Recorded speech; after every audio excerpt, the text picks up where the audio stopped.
3. Assalamualaikum warahmatullahi wabarakatuh. Halo semuanya, kami dari kelompok B2 Kimia ST13. Saya Ahdan Alfawz Azizi dengan NIM C2401241010. Saya Haura Rafila Diandi dengan NIM D2401241081. Saya Putra Alif Sutisna dengan NIM C5401241055. Kali ini kita akan lakukan praktikum yang berjudul fermentasi.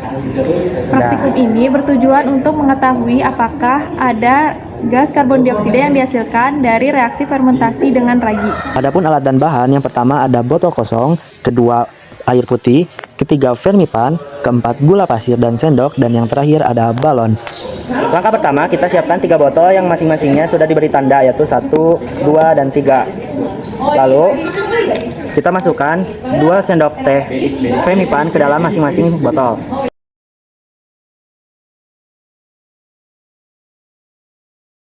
Setelah 3 botol ini diberikan vermipan, lalu ketiga botol ini kita akan berikan gula. Pada botol pertama kita tidak memberikan gula, lalu pada botol kedua kita akan memberikan 3 sendok gula, dan pada botol ketiga kita akan memberikan 5 sendok gula.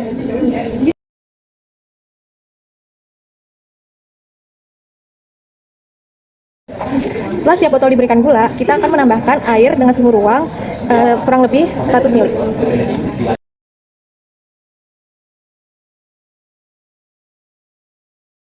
Lalu setelah itu kita tutup botol dengan balon.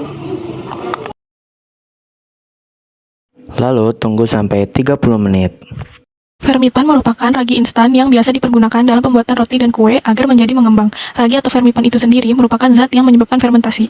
Pada percobaan ini digunakan glukosa sebagai substrat utama. Hal ini disebabkan struktur model glukosa yang sederhana sehingga mudah digunakan oleh Saccharomyces cerevisiae. Glukosa digunakan sebagai sumber energi dan sumber karbon yang digunakan untuk membentuk material penyusun sel baru. Banyaknya glukosa perlu diketahui sebab konsentrasi glukosa yang terlalu tinggi akan mengakibatkan kematian hamir sehingga proses fermentasi tidak akan berlangsung.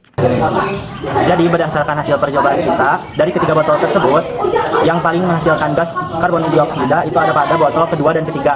Yang pertama ada pada botol ketiga, dan yang kedua ada pada botol kedua. Dan pada botol ke-1 itu tidak bereaksi apa-apa.